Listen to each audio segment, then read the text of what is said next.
Hola, ¿qué tal? ¿Cómo están? Buen día con todos. Saludos a todos los que se están conectando y se han dado cita el día de hoy a este webinar denominado Hay más software en la Tierra que átomos en el universo, el problema de la configurabilidad del software. Quien nos va a estar brindando esta charla y este webinar tan importante es el doctor David Benavides. Él es docente invitado en la Universidad Estatal de Milagro y catedrático en la Universidad del Sevilla. Él es ingeniero en informática por la Universidad de Sevilla, es doctor ingeniero en informática también por la Universidad de Sevilla. Actualmente es catedrático en la Universidad de Sevilla y docente invitado en nuestra institución. Cuenta con más de 3 sexenios en investigación, un sexenio en transferencia de tecnología, más de 6 tesis dirigidas en los últimos 10 años, con más de 3 premios extraordinarios nacionales e internacionales, más de 28 artículos publicados en revistas indexadas y más de 1.247 citas en Web of Science. Su índice H, bueno, hasta lo que tenemos aquí configurado, era de 15 y tiene más de 26 citas en promedio por cada uno de sus artículos. Es un honor para nosotros, estimado doctor David, contar con usted, con su participación en estas actividades organizadas por la Facultad de Investigación de la Universidad Estatal de Milagro. Bienvenido, estimado doctor.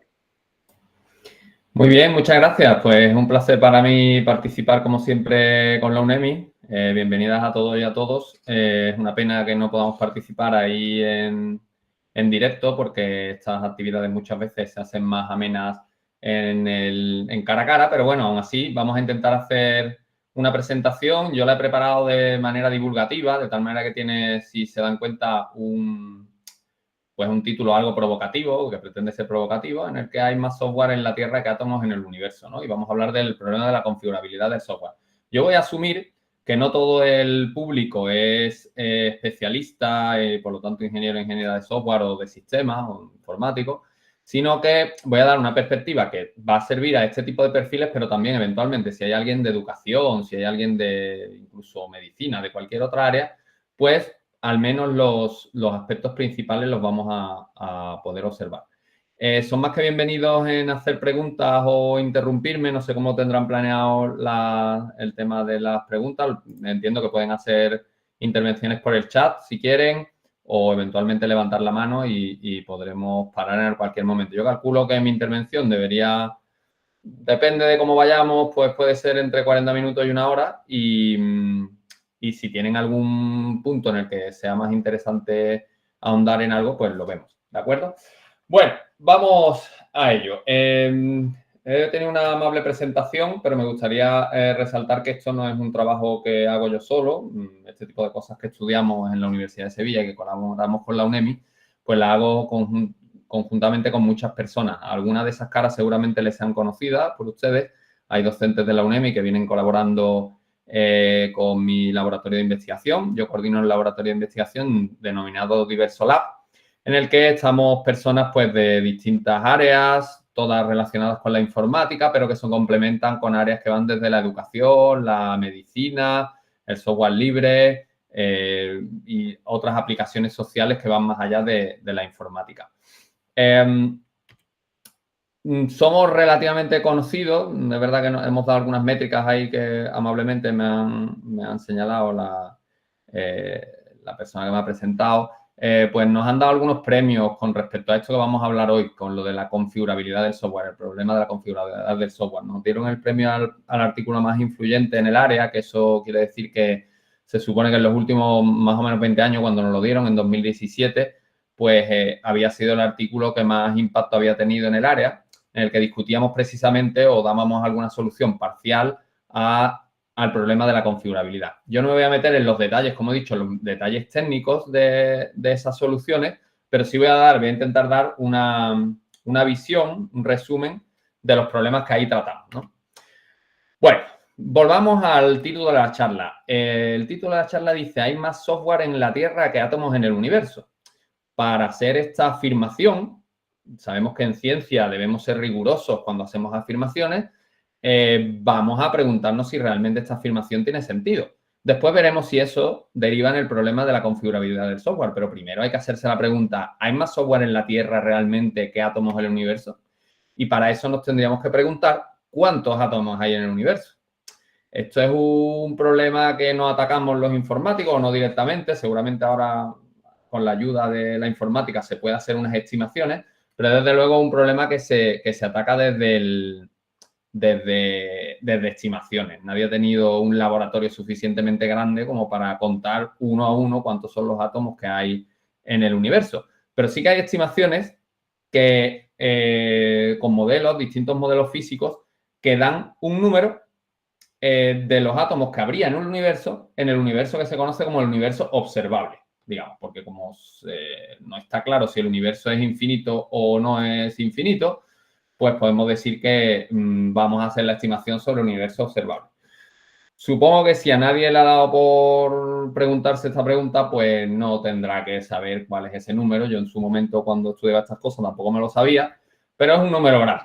En concreto, se estima que es en torno, claro, estamos hablando en torno, ¿no? Aquí no podemos hablar de un átomo arriba abajo, de en torno a 10 elevado a 80, es decir, 10 potencia 80, átomos estimados que habría en el universo. Eso, como se podrán imaginar, quiere decir que básicamente es un 1, un 0 y después 80 ceros seguidos dando el número total. Esto es un número extremadamente grande, ¿de acuerdo? A tal punto que no se sabe nombrar. Es decir, se dice 10 elevado a la 80, pero no tiene un trillón ni trillones de trillones, no se puede nombrar fácilmente ese número. Es un número bastante grande.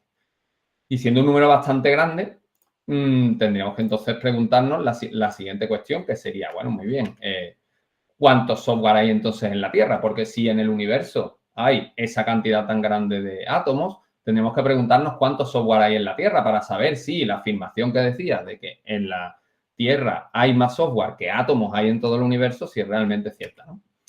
Entonces, para plantearnos esta pregunta ya tendríamos que hacer otra estimación y para esto, igual que para los átomos, si hay modelos formales demostrados científicamente, para saber cuántos software hay en la Tierra, en realidad no existen, que yo sepa, por lo menos no existen modelos validados científicamente, ¿de acuerdo? Entonces vamos a hacer una aproximación. Como esto es una charla divulgativa, pues vamos a intentar hacer una aproximación. La primera aproximación que podríamos hacer es contar el software. Vamos a contar, igual que contamos los átomos del universo, vamos a contar el software. Pero claro, si no somos ingeniero de software o de sistemas o algo que tenga que ver con la tecnología, eventualmente podemos tener un poco de dudas de qué es el software. El software es una parte de la informática, una parte fundamental. Podríamos decir que es una parte, la parte inteligente, digamos, de la informática, lo podríamos llamar así, que forma parte de cualquier sistema. Supongamos un sistema que está diseñando una persona, cualquier persona, esta simpática niña está diseñando un sistema, pues en un sistema que esté automatizado hay distintas partes. Una parte es el hardware, que sería la parte física de cualquier dispositivo. Aquí lo podríamos percibir. Si estamos ahí haciendo algún tipo de circuito, pues esa parte del circuito. Si estamos hablando de computadoras, pues sería la computadora, sería una antena, podría ser un cable. Todo lo que se pueda palpar, eso lo denominamos hardware. Pero la informática solamente con hardware no hace nada o es prácticamente inútil, no sirve para nada. Serían solamente dispositivos que no automatizarían ninguna tarea. Para que el hardware se le pueda sacar partido, hace falta software. Software sería un conjunto de instrucciones que le ponemos encima del hardware para que efectivamente esa máquina haga algo. ¿De acuerdo? Si yo pongo encima de una computadora un sistema operativo, que podría ser Windows, Linux, Mac OS o cualquier otro sistema operativo, eso es lo que nosotros denominaríamos software.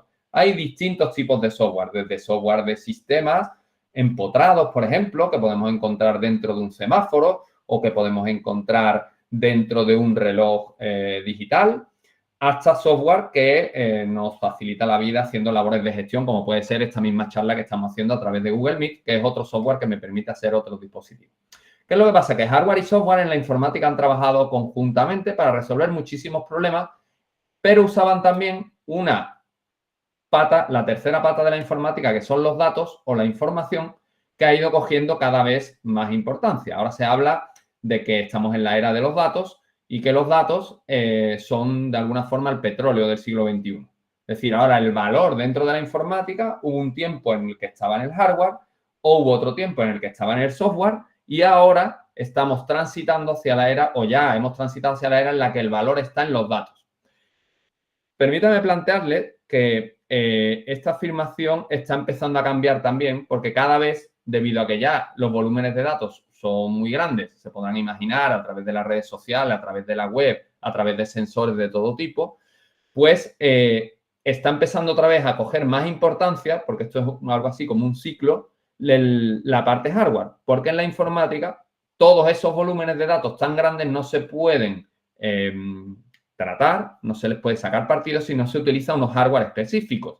En este caso concreto hay unas cositas que se llaman GPUs, ¿vale? Que no vamos a dar muchos detalles, pero que son unos componentes hardware específicos que después de la COVID hemos tenido incluso problemas de desabastecimiento. No había suficiente y todavía hay ciertos problemas de abastecimiento de no tener suficiente hardware para tratar esos volúmenes tan grandes de información. ¿De acuerdo? Bien, entonces, en resumidas cuentas, siempre que hablamos de informática hablamos de que estamos en un Big Bang, estamos en una explosión, estamos en una revolución, podemos llamarlo así, y por lo tanto se supone que con la aparición del Big Bang en el origen del universo empezaron a dispersarse átomos a través del universo, pues podríamos decir de la misma forma que en el momento en el que la informática apareció en muchas disciplinas y cada vez se está acentuando más y cada vez está más presente en más disciplinas, pues esta explosión, valga la metáfora, de software, igual que átomos, pues también sería grande. Una muestra de esto es lo que se conoce como la ley de Moore. La ley de Moore fue enunciada en 1965, ya hace bastante tiempo, pero es una ley que ha permanecido más o menos estable a lo largo del tiempo y lo que dice es que la capacidad de un computador se duplica cada 2 años.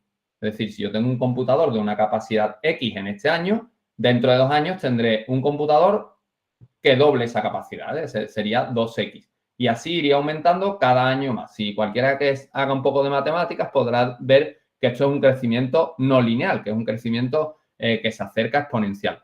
Obviamente esto es una estimación, no es así de simple verlo, pero si miramos para atrás, seguramente el software que tenemos instalado en algunos relojes inteligentes sería mucho más potente. El hardware que tenemos ahí, la computadora que en definitiva tenemos ahí instalada, sería mucho más potente que algunas de las computadoras que se utilizaban en los años 60, 70 o incluso 80. Bien, me gustaría reseñar también que este software al principio no era tan soft, sino que era algo que se palpaba. Esta foto es de 1940 y aunque parezca tal vez de unas repartidoras de Coca-Cola, podría parecer, pues de las primeras programadoras. Vale decir que las primeras personas que hacían programas, que hacían software, eran mujeres al inicio y ahora no sé cómo estará en la UNEMI, pero en la Universidad de Sevilla, desde luego, el número de mujeres en carreras STEM, que se llaman, ¿no? Y en concreto las que son relacionadas con la informática, pues ronda el 15%. Es decir, que es un número relativamente bajo.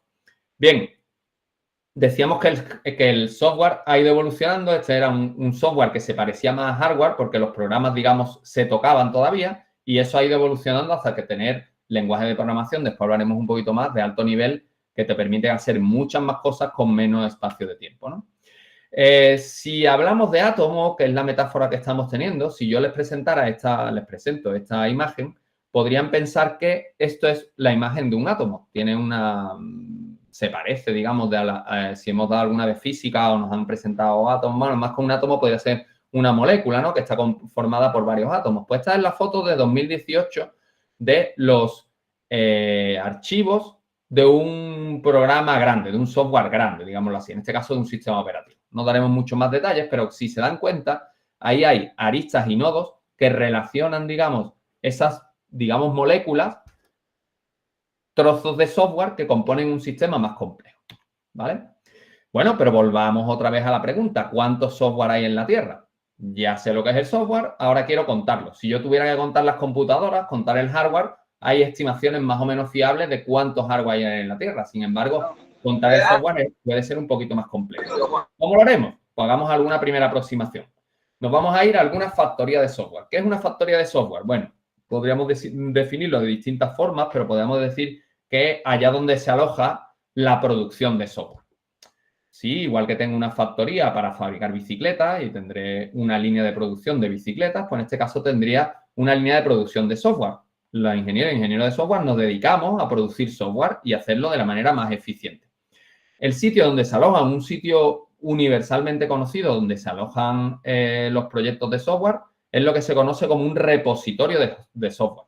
Digámoslo, la metáfora es eso donde yo pongo mi fábrica. Si yo quiero hacer un nuevo proyecto de software, quiero fabricar un nuevo software, pues me voy y pongo una fábrica, abro un local, digámoslo así, en un repositorio de software que sería Git o un proveedor de repositorio de software que es GitHub, ¿vale? GitHub, si ustedes teclean github.com, van a ir a un repositorio donde van a encontrar mucho software. Pues la primera pregunta sería, bueno, ¿eso es un repositorio más o menos común?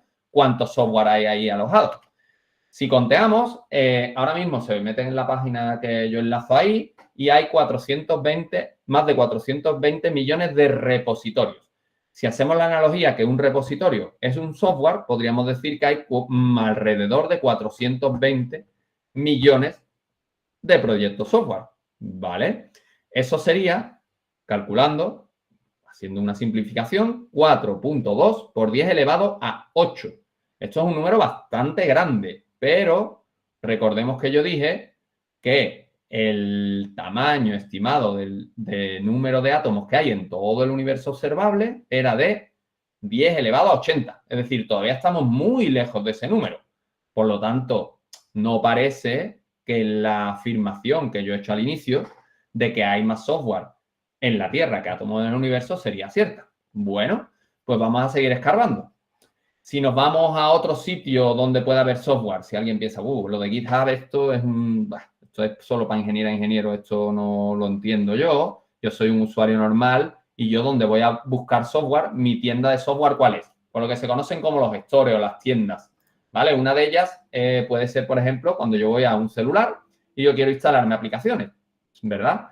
Si yo tengo un celular con Android, por ejemplo, pues me podré instalar todo aquello que esté en el Google Play Store. Si lo estuviera haciendo con otro sistema operativo, tipo macOS o alguno similar, pues tendría también otro store. Entonces, una aproximación sería cuántas aplicaciones dentro de esa tienda de aplicaciones, cuántos software existen en ellas, ¿de acuerdo? Y entonces, si nos vamos a ella, los números actualizados a octubre de 2024 dicen que en torno a 1.600.000, 1.700.000 aplicaciones. Es curioso ver que el pico se conseguiría en torno a 3 millones allá por 2021 y gradualmente ha ido bajando. Fíjense que hay aquí un bajón en el que el número de software, si asimilamos átomos, digamos, software dentro del App Store, sería en torno a 1.638.000.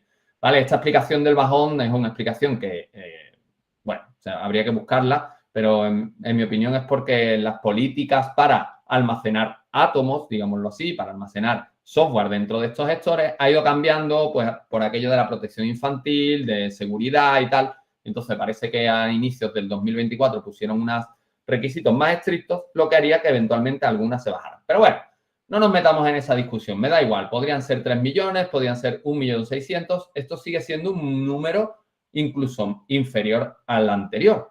1.6 por 10 elevado a 6. Y dijimos que el número de átomos estimados en el universo observable era de 10 elevado a 80. Seguimos estando muy lejos. Entonces, podríamos concluir que el docente invitado que decía que tenía muchos premios y que le habían citado no sé cuántas veces no estaba en lo cierto. Eso de que hay más software en la Tierra que átomos en el universo, pues parece que era mentira. Y por lo tanto, lo único que daría sería el problema de la configurabilidad del software. Sin embargo, vamos a escarbar un poquito más. Vamos a hacer una cosa. Vamos a hacer un programa, ¿de acuerdo? Yo sé que no toda la audiencia que está ahora mismo aquí sabe programar. De hecho, asumo que habrá mucha gente que no sepa programar y no se deben asustar porque vamos a hacer un programa relativamente simple, ¿vale? Y nos vamos a dar cuenta, para aquellos que no sepan programar, cómo se hace un programa relativamente simple y nos va a permitir pensar sobre esto del problema de la configurabilidad y el número de software que podemos encontrar en el universo. Bien, podríamos hacer mucho software, ¿vale? Hay herramientas para hacer software de manera rápida y más ahora con la inteligencia artificial se puede hacer incluso más rápido, pero yo voy a hacer un programa muy sencillo, un programa pequeñito. Programar, para los que no sepan programar, es como cocinar. Yo siempre digo que es como hacer la receta de la cocina. tú ves un sitio, de lo que se trata es de establecer una receta para que sea la computadora quien cocine lo que tú le has mandado. Es decir, sería parecido a cocinar, pero más bien a escribir la receta que yo quiero que el ordenador cocine de alguna forma, ¿vale? Entonces, la receta que yo quiero darle en este programa simple sería, vamos a hacer un juego, esto se suele hacer cuando en primero en fundamentos de programación, por ejemplo, un ejemplo sencillo que es, vamos a hacer un juego, supongo que conocen este de piedra, papel o tijera, ¿verdad? Que juegan dos personas y una elige una de las opciones, por ejemplo, elige piedra y la otra elige, claro, al azar, una no sabe lo que elige el otro, elige tijera y si el que eligió tijera pierde porque la piedra machacaría la tijera, ¿de acuerdo? Hacer un programa de eso es bastante sencillo. De hecho, está aquí hecho. Está hecho en Python, ¿vale? Ahora vamos a hablar un poquito de ello y podemos verlo en ejecución. Yo lo voy a poner primero en ejecución y después vamos a explicar brevemente en qué consiste, ¿vale? Voy a ver si yo subo esto por aquí, creo que ustedes lo ven. ¿Vale? Esto es un editor de Python online para que sea fácil de que ustedes lo puedan ver. Bueno, pues yo tengo aquí el programa que les he anunciado antes y si yo le doy a correr al programa, básicamente lo que me va a decir que elija piedra, papel o tijera, yo no sé, voy a elegir, por ejemplo, piedra, ¿vale? Y entonces me va a decir que el computador eligió piedra y entonces hemos empatado. Si los dos eligen piedra, hay un empate. Entonces, tenemos que volver a jugar. Pues si yo vuelvo a jugar y ahora elijo, no sé, papel, por ejemplo, pues la computadora también ha elegido papel, esto no estaba preparado y volvemos a empatar. Vamos a darle una última oportunidad. Si vuelvo a elegir papel, por ejemplo, pues otra vez empate. No debería estar así, esto es cuestión del azar. Piedra, vamos a elegir otra vez, piedra, perdón. Piedra. Y por fin hubo alguien que ganó. En este caso, como la computadora eligió tijera, pues resulta que yo he ganado. Muy bien, 3 empates y una victoria. Vamos a ver entonces un poquito, volvamos al programa y les voy a explicar un poquito cómo está hecho para que sepamos, no hace falta que sepamos programar. Esto es una forma de hablarle a la computadora, digámoslo así, que se aprende cuando estudias sistemas, pero la lógica que está por detrás no es muy compleja. Vamos a ver. Lo primero que tenemos que decirle a la computadora es qué opciones le voy a permitir elegir al usuario. En este caso, lo ponemos así, no nos tenemos que hacer mucho lío, pero básicamente es piedra, papel o tijera, ¿de acuerdo? Yo ahí le digo, oye, tienes que elegir unas opciones. Después, tengo que ver cómo la computadora va a elegir su opción. En concreto, vamos a utilizar lo que se conoce como una biblioteca. Háganse ustedes la idea de que esto es algo, un agente externo que me da una función, es decir, me permite extender la funcionalidad. Yo le digo que la computadora va a elegir de manera aleatoria dentro de las opciones. ¿De qué opciones? De piedra, papel o tijera. ¿De acuerdo? Y una vez que el jugador ha elegido y la computadora ha elegido, lo único que tenemos que hacer es comprobar quién ha ganado. Si los dos, que es lo que me ha pasado las 3 primeras veces, si el jugador y la computadora eligieron lo mismo, entonces un empate. Y si el jugador eligió piedra y la computadora tijera, o el jugador eligió papel y la computadora piedra, o el jugador eligió tijera y la computadora papel, entonces gané. Básicamente, si no recuerdo mal, lo que había elegido yo era antes, me parece que fue tijera, no, me parece que fue piedra y la computadora eligió tijera. Entonces gané. En el caso contrario, perdí, ¿vale? Es así de sencillo. No tiene mucho. A ver, es un poquito más complejo saber entender esto si no te lo están explicando. Para eso hay que aprender a programar, pero la lógica que está detrás de esto es, bueno, pues yo tengo unas cuantas opciones, uno elige las opciones y después la computadora te ayuda a determinar quién ha ganado, ¿de acuerdo? Un software, digamos un átomo, si queréis, bastante sencillo. Pero ahora la pregunta está, ¿y si yo añado 2 elementos más? Si en vez de jugar solo a piedra, papel y tijera, me invento 2 elementos más, por ejemplo, que sean fuego y agua, ¿qué pasaría? El mismo software no me serviría para lo mismo. Yo tendría que inventarme un nuevo software, ¿vale? En este caso, cambiaría el software, no nos vamos a parar mucho en ello, ya no lo voy a ejecutar, pero sería de una manera similar. Lo que tendría que aumentar es el número de opciones, y ahora no es piedra, papel o tijera, sino piedra, papel, tijera, fuego o agua. La parte de la computadora que elige sus opciones es exactamente la misma, el código que yo pongo es exactamente el mismo, y después el número de opciones también varía, porque, por ejemplo, nos hemos inventado que si yo elijo fuego y la computadora elige tijera o agua, pues supongamos que el fuego le gana a la tijera y al agua. Y el agua le ganaría a la piedra y al papel. ¿Por qué? Bueno, porque no lo hemos inventado así, ¿de acuerdo? Pero si nos fijamos, lo que yo quiero reseñar aquí es que de un mismo programa yo puedo tener distintas variaciones, en este caso con los elementos del juego, que me hacen tener otro programa. Volviendo a la similitud de antes, diríamos que este es un átomo, ¿de acuerdo? Esto es un software, es un programa, y este es otro programa. Son dos programas distintos, ¿de acuerdo? Y entonces yo les pregunto ahora, ¿cuántos elementos nos harían falta para igualar el número de juegos posibles al número de átomos del universo, que es lo que nosotros íbamos buscando? Si alguien puede decir, bueno, pues estaría complicado porque me harían falta 10 elevado a 80 distintos elementos, que no existen 10 elevado a 80 distintos elementos porque agua, fuego y tal son elementos ya de alto nivel. No hay tantos elementos como para jugar. Pero no es exactamente así, porque yo podría jugar con un solo elemento, podría jugar con 2 elementos, podría jugar con 3 elementos y con todas las combinaciones que podrían tener esos elementos.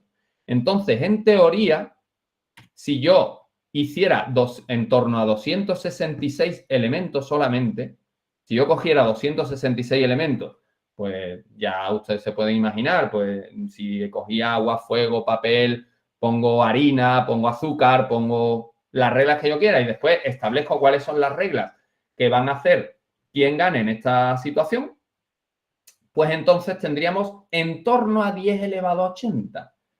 Y 10 elevado a 80 sí que era el número de átomos que había en el universo. Por lo tanto, con 266 distintas opciones, podríamos construir potencialmente el número total de átomos que hay en el universo sobre un proyecto bastante sencillo, que es jugar a piedra, papel y tijera, pero con 266 elementos. Y alguien puede decir, no me salen las cuentas, ¿por qué 266? Porque el 2 elevado a 266 significaría que el elemento puede o no puede estar con todas sus posibles combinaciones. Yo tengo los 266, yo puedo establecer tantas combinaciones, esto es combinatoria matemática, podría establecer tantas combinaciones como fuese, ¿vale? 2 elevado a 266 daría ese número aproximado, ¿de acuerdo? Por lo tanto, podríamos concluir, si en este experimento sencillo hemos observado que existen más posibles software que yo puedo producir que átomos en el universo, podríamos concluir que el título de la charla sí era más o menos cierto, ¿de acuerdo? Porque, claro, esto era un ejemplo muy sencillo, pero nos podemos ir a ejemplos más reales. Nosotros aquí en el laboratorio colaboramos con múltiples organizaciones y empresas que hacen software y tenemos algunos ejemplos reales que les voy a nombrar brevemente, en el que, por ejemplo, una empresa que vende soluciones para votación electrónica, ahora que está muy de moda la votación electrónica, para hacer cualquier tipo de votación. Por ejemplo, ahora nosotros utilizamos la votación electrónica para determinar si se le da a una tesis doctoral un cum laude o no. Pues hay 5 personas, votan de manera electrónica. Bueno, pues esta empresa al final lo que hace es un juego, como el juego de antes, producir átomos, que serían las instancias de cada uno, para distintas combinaciones de votaciones. No es lo mismo votar, qué sé yo, al alcalde de un pueblo, al presidente de una asociación o a si un estudiante de doctorado va a sacar el cum laude o el summa cum laude o no. ¿De acuerdo? Entonces, vemos que esa variabilidad es intrínseca al software. Tenemos otro ejemplo de sistemas operativos, de fábricas de software para gestión de gestión local, como podrían ser municipios, ayuntamientos, o los propios teléfonos Android. Si ustedes se fijan, los teléfonos inteligentes, cada persona tiene una configuración, una aplicación concreta de un teléfono móvil, porque cada una la tiene personalizada con distintos fondos de pantalla, con distintas aplicaciones, con distintos datos dentro de esas aplicaciones, y podríamos decir que potencialmente el número de configuraciones que tendríamos sería muy alto. Hay un ejemplo muy paradigmático que usamos dentro de este área, que es lo que se conoce como el kernel de Linux. Para que ustedes hagan una idea, el software, el mapa que yo les he mostrado antes, que parecía un mapa de moléculas, pues es un conjunto de elementos que se mezclan, de moléculas que se mezclan para ser un componente mayor. Dentro de un sistema, casi cualquier aplicación que ustedes vayan a utilizar, no voy a decir cualquiera porque hay matices, pero casi cualquier aplicación que ustedes vayan a utilizar se instala encima de un sistema operativo. Existen distintos sistemas operativos. Uno de los más famosos, el que más usa la gente corriente, es puede ser Windows en el caso de laptops o PCs, mientras que es Android en el caso de los sistemas para teléfonos móviles. Bueno, pues Android está basado en un sistema que se llama Linux, ¿vale? Que tiene un kernel, digamos que es como el núcleo, ¿de acuerdo? Como el núcleo sería como el conjunto de moléculas de una formación mucho mayor. Bueno, pues ese kernel ya es un sistema bastante complejo. Tiene millones de líneas de código, es decir, yo les he mostrado antes un programa que tenía, no sé, 15 o 20 líneas de código. Esto tiene millones de líneas de código y tiene muchísimas opciones de configuración. En concreto, se estima que tiene más de 16.000 opciones de configuración. Ya no estamos hablando de 260 o 265 elementos para jugar a piedra, papel o tijera. En este caso estamos hablando de más de 16.000 opciones de configuración del sistema operativo que yo voy a utilizar dentro de mi teléfono, que puedo utilizar dentro de mi teléfono. Si esas opciones de configuración fueran solamente booleanas, que no lo son, cuando hablamos de booleano es que está o no está, pero puede haber otras opciones que sea elegir en un rango. En este caso, si fuera solamente booleana, podríamos llegar a la conclusión de que tenemos 2 elevado a 15.000. 2 elevado a 15.000. Si antes hemos dicho que 2 elevado a 265 equivalía al número de átomos que hay en el universo, si hablamos de 2 elevado a 15.000 o 16.000, equivaldría más o menos a 10 elevado a 4.816, que haciendo una cuenta muy burda, necesitaríamos en torno a 10 elevado a 4.736 universos para almacenar solamente las configuraciones del kernel de Linux. Estos son unos números un poco así que pueden sonar raros, pero lo que yo quiero transmitirles es que al final el software, debido a su propiedad soft, precisamente, a la capacidad que tiene de configurarse, de adaptarse a distintos contextos, pues puede prácticamente virtualmente, de manera infinita, crecer con el número de posibilidades, ¿vale? Y eso lleva al problema que enunciamos antes, que es el de la configurabilidad del software. Además, ahora es un problema más acuciante, porque ahora vivimos en la era en la que los computadores programan a los propios computadores. Es decir, ahora ya existen, gracias a la inteligencia artificial, existen ya no solamente ingenieros de software que programan nuevos átomos, digámoslo así, o nuevos sistemas, sino que son las propias máquinas las que ayudan a programar más sistemas. No sé si habrán dado cuenta alguna vez, supongo que todos habrán chateado alguna vez con ChatGPT, por ejemplo. Si tú le dices a ChatGPT que te haga una determinada tarea rutinaria, yo qué sé, dado este texto, sustitúyeme todas las apariciones de David Benavides por PhD David Benavides, ¿no? Que sería algo que yo podría hacer rutinariamente. Bueno, pues eso se puede convertir en un programa y las últimas versiones de ChatGPT lo que hacen es generarte el programa, ejecutar el programa y darte el resultado. Es decir, que ya no solo te responden, sino que son capaces de generar programas. Bien, lo podemos ver también de una manera muy gráfica. GPT-3, que parece del Pleistoceno medio, pero que creo que tiene 1 año y medio de vida, algo así, era en términos, si lo pusiéramos en términos de tamaño, en torno a esta dimensión con respecto a GPT-4 y las versiones sucesivas que han ido saliendo de este motor de inteligencia artificial. Es decir, que vivimos al final en una era en la que estamos creciendo exponencialmente. Si nos vamos a otros datos, como puede ser el consumo energético de las computadoras, un artículo relativamente reciente en Nature nos decía que esta es la estimación para 2030 con respecto al consumo energético. Fíjense que para 2030 estaríamos hablando que en torno al 20% de la electricidad, de la demanda de electricidad, vendría de las computadoras, ¿de acuerdo? Si vamos también con respecto al número de datos que circulan por la red, pues esto ya es unas cantidades estratosféricas también, porque estamos hablando de que en 2017 ya se llegó a la cifra de 1,1 zettabytes. Es decir, son números que van creciendo de una manera asombrosa. Si en 2017 estábamos así, en 2030 estaremos mucho más. Es decir, que estamos creciendo en todos los aspectos, estamos creciendo de manera exponencial. ¿Vale? Si quieres saber un poquito más, pues bueno, tengo un libro. Esto siempre nos pasa a los científicos, que a veces hablamos de nuestro libro, como se dice aquí, y tenéis un libro que os dejaré el enlace y podéis ver algo más sobre configurabilidad del software y sobre un lenguaje que hemos definido para gestionar la configurabilidad del software que se llama VL. Yo he llegado a la parte superficial. Si ya quisieran profundizar de manera más vertical con respecto esta tecnología que yo les estoy presentando, les invito a que vayan a esta fuente. ¿Vale? También tenemos algunas herramientas, Flamapi, VL Hub o VL, como decía, todas estas siguiendo principios de ciencia abierta. Bien, cuando tenemos tanto software, cuando el software está impactando tanto, se llega incluso a decir, se habla ya de lo que se conoce como la green computing, es decir, de la informática verde. Igual que en muchos sitios, supongo que también en Ecuador se está hablando del coche eléctrico, por ejemplo, ¿no? El carro eléctrico, para que haya menos contaminación, pues cada vez nos damos cuenta, debido a que el 20%, como he dicho antes, se estima que en 2030 el 20% del consumo energético vendrá de las computadoras, pues que pensemos también en energía o en computadoras verdes, ¿vale?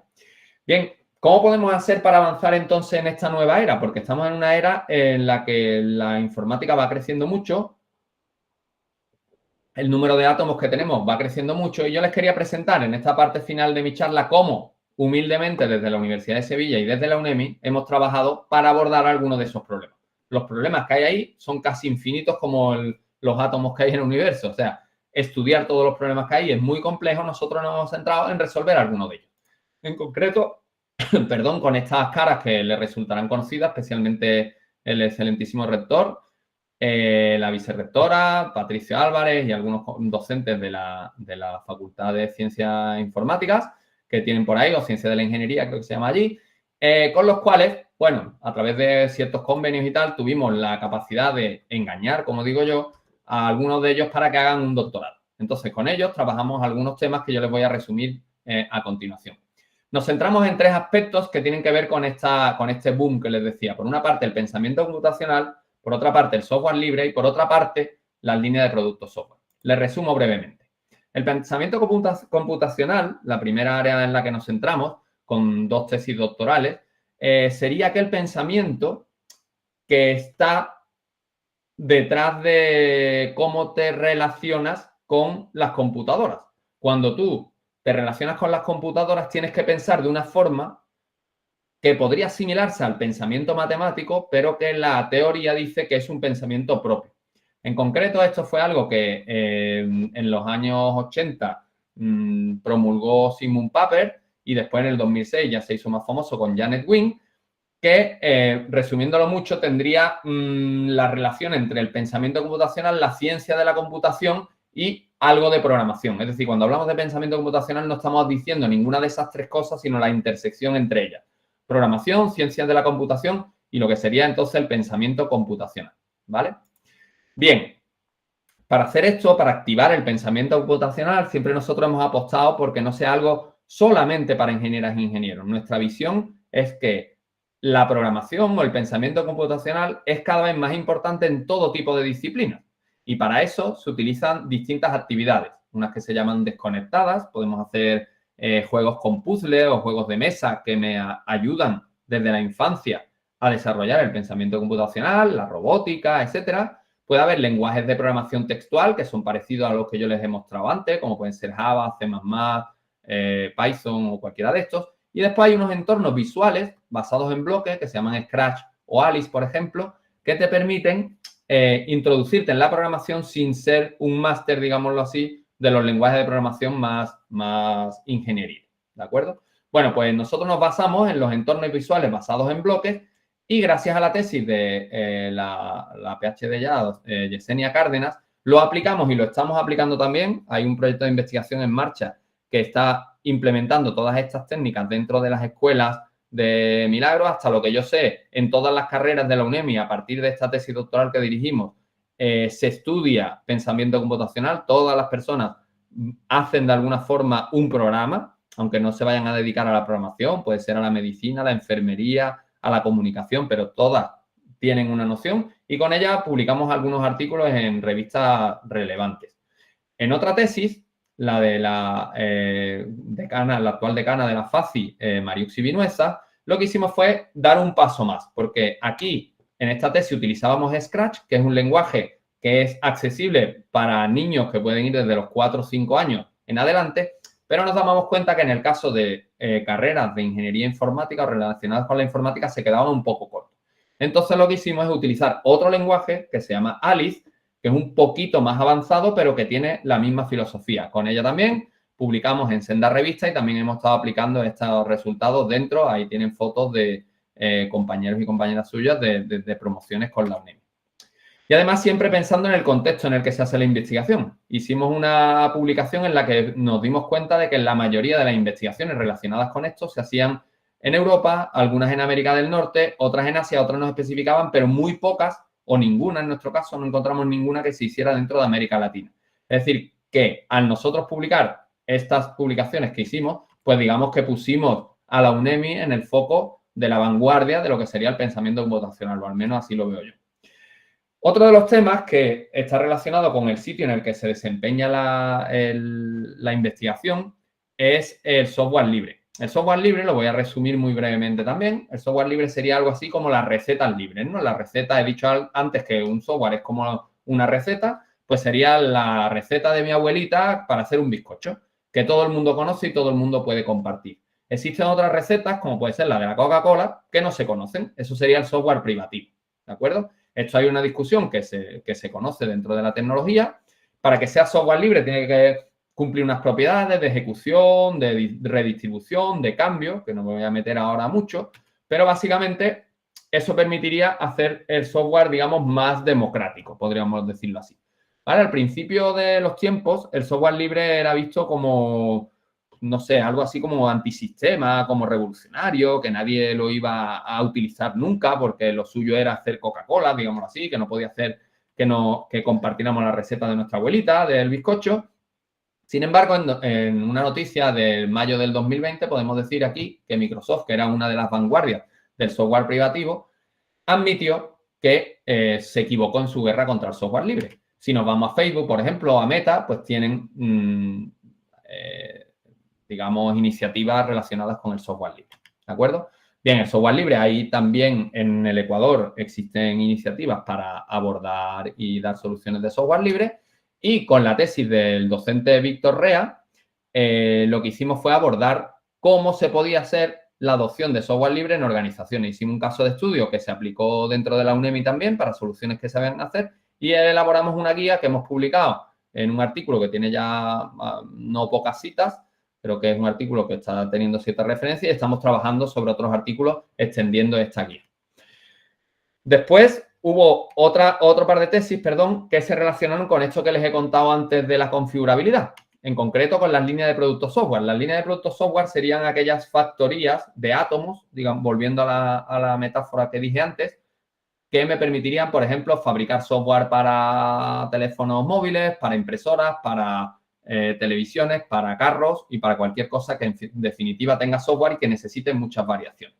Eso se conoce como líneas de productos software. Hay unos modelos que se llaman modelos de características, que abordo en el libro que les he contado antes. Un modelo de características, no me voy a parar a decirle muchos detalles de lo que es, pero digamos que sería un modelo de todas las posibles átomos que yo podría generar, de todos los posibles proyectos software que yo podría generar, ¿vale? Una vez que yo tengo un modelo de características que tiene sus relaciones y demás, pues lo que puedo hacer es generar esto que sí parece algo más asumible. Esto es un modelo de características, pero esto ya es algo que yo puedo ver, un configurador que básicamente me permitiría elegir cuáles son las características que yo quiero, en este caso de mi línea de producto software o de mi factoría de software para relojes inteligentes. Yo podría elegir las opciones que tengo y generar de manera automática el software que me hace falta para eso. Las posibles combinaciones que yo estaría representando aquí también serían altas. Mientras más configuraciones pueda tener, el extremo, el kernel de Linux con 16.000, pues más posible software podría generar de manera automática.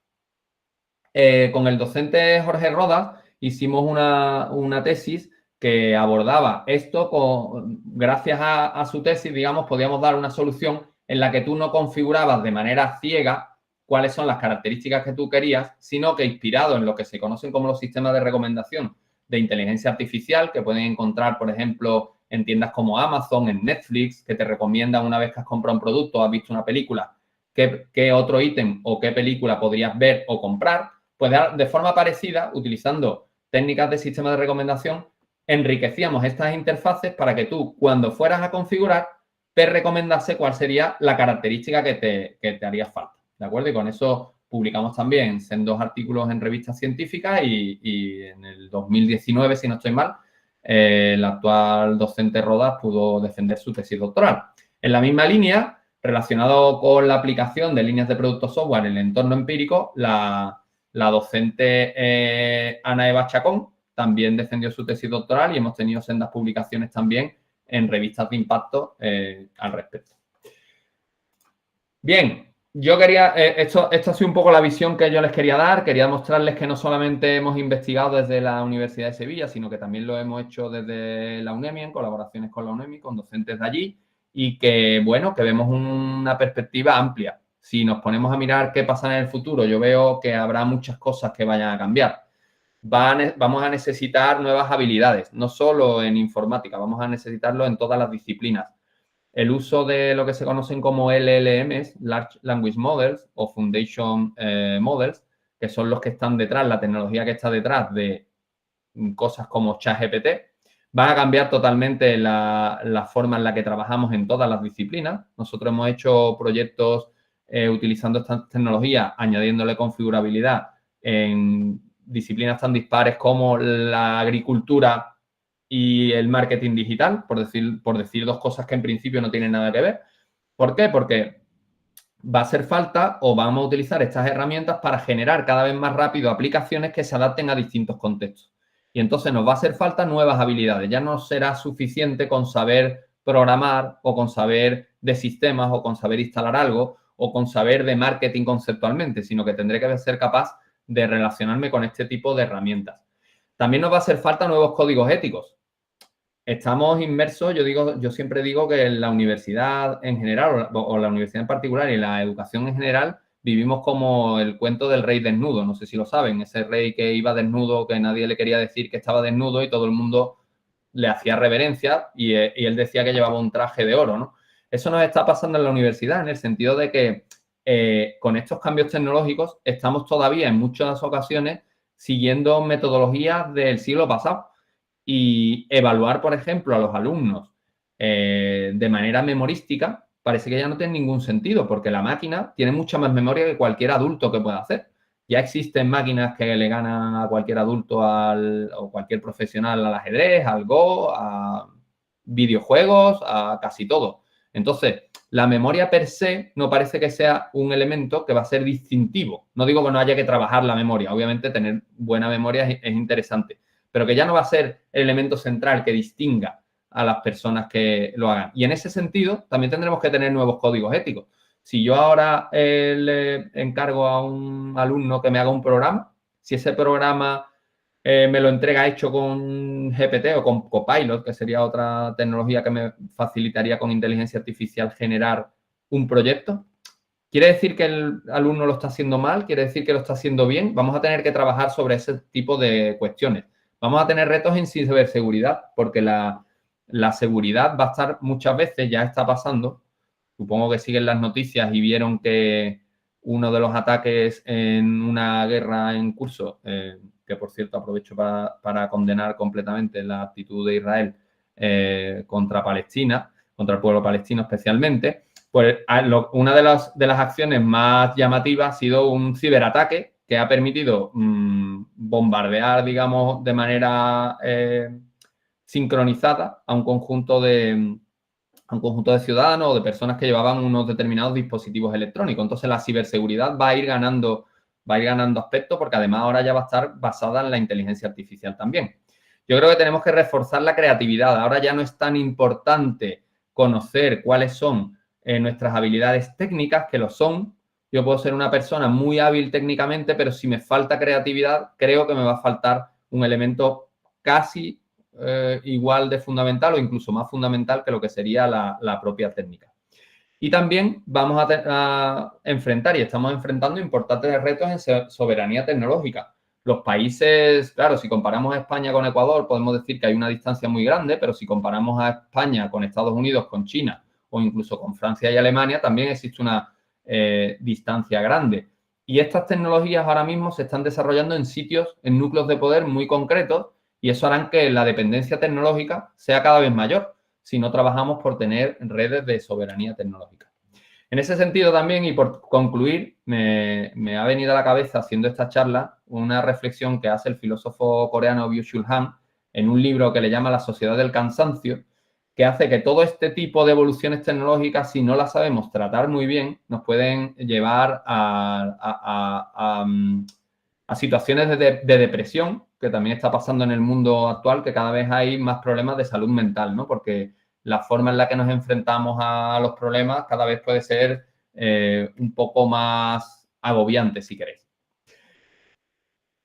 Como última recomendación, cuando vean todas estas cosas que yo les he contado, o cosas que puedan ver en las noticias, que lean en la prensa, que interactúen con sus pares, yo les recomiendo que cuando abran la ventana vean solamente oscuridad, seguramente, si escarban, y eso es lo que hemos intentado hacer en esta colaboración UNEVI, Universidad de Sevilla, seamos capaces de ver cuáles son los puntos de luz más importantes. Es decir, que no veamos oscuridad, sino que veamos de todos esos cuáles son los puntos que nos van a conectar con una realidad que pueda permitir avanzar a la sociedad, avanzar a nuestro entorno local, a la Universidad de Milagro en su caso, en la Universidad de Sevilla en mi caso, y a las empresas, a las organizaciones y especialmente a las personas que están detrás de ellas.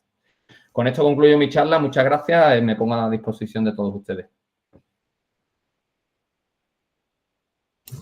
Muchísimas gracias, estimado doctor. De repente, algún estudiante, algún docente que se encuentre conectado y necesite o deba hacer alguna consulta al doctor, aprovechemos que estamos aquí en este momento y en este espacio. Por ahí recibimos aplausos e interacciones. Si de repente tienen algún mensaje, recuerden, pueden hacerlo por el chat o pueden levantar la mano.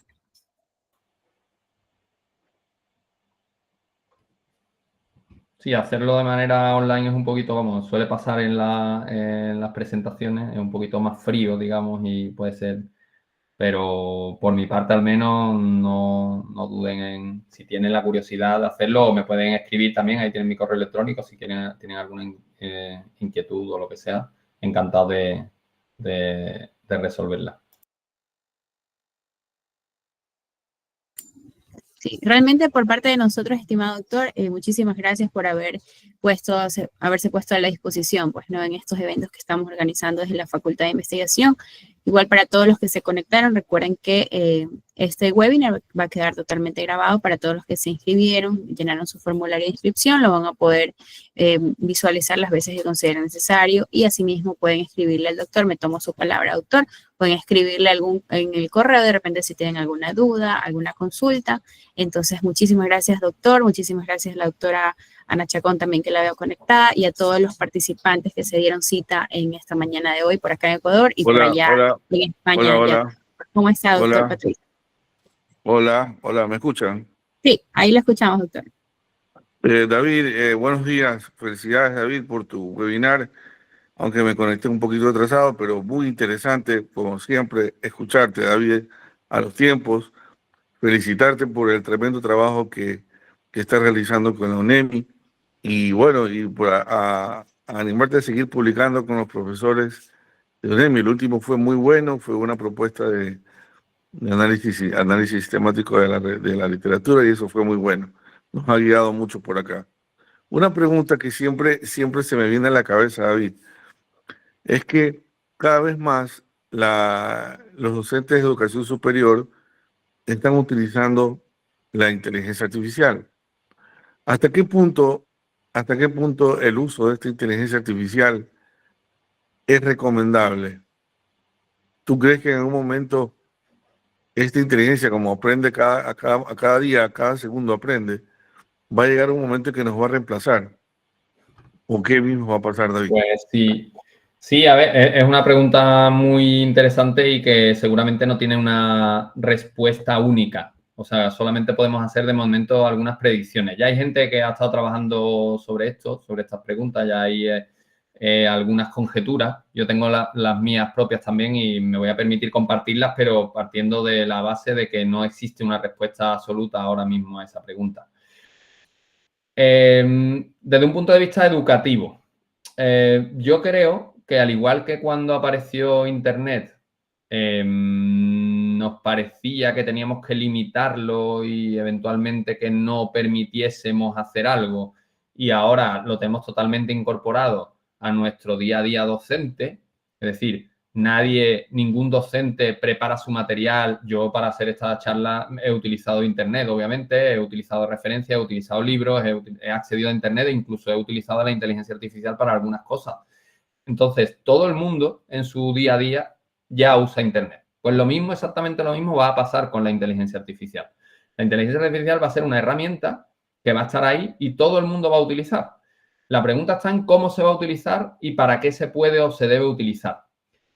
Y ahí empezamos a ver los matices. Si partimos de la base de que todo el mundo lo va a utilizar, de que los docentes lo van a utilizar y los alumnos, queramos o no queramos, le pongamos las barreras que queramos, lo van a utilizar, existen ya algunas universidades que han intentado prohibir la inteligencia artificial, por ejemplo.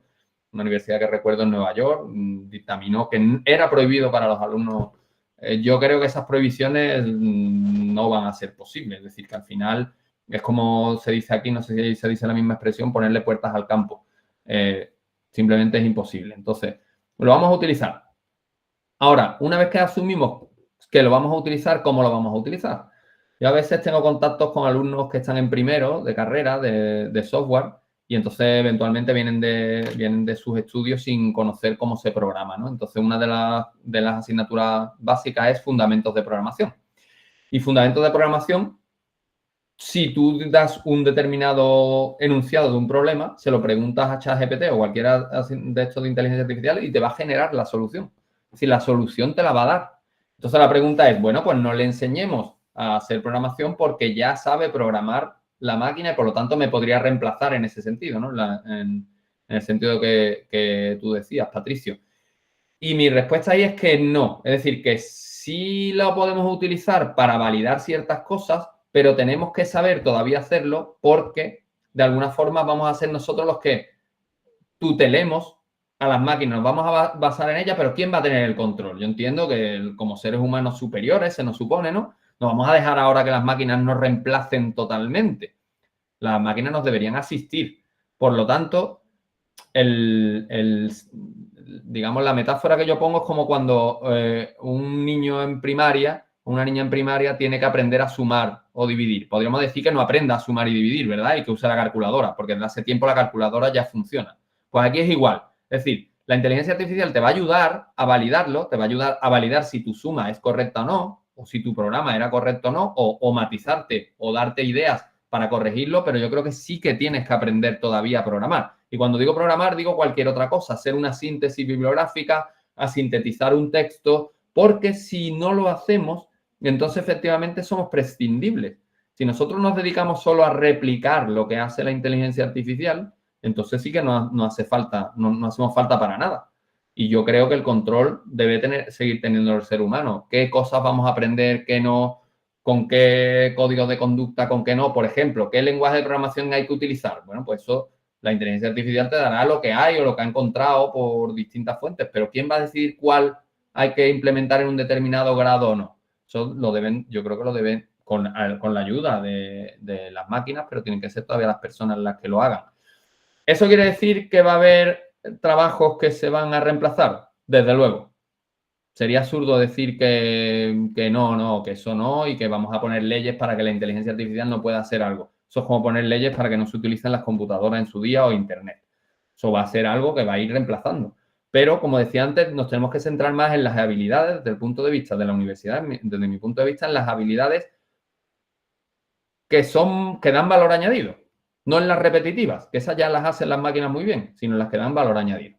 Un poco por ahí iría mi reflexión, Patricio. Supongo que no te contesto completamente porque es una reflexión larga que daría para un conversatorio más largo que eventualmente podemos hacer en otra ocasión, pero por ahí van mis reflexiones. Gracias por la pregunta. Perfecto. Gracias, David. Gracias. Muchísimas gracias, doctor Patricio, por su consulta y obviamente al doctor David por habernos la absuelto. Muchísimas gracias, estimado doctor, por su participación excelente como siempre. Muchísimas gracias a todos los que se han dado cita. Un gusto para nosotros como Facultad de Investigación contar con este tipo de eventos. Muchísimas gracias. Cuídense. Saludos.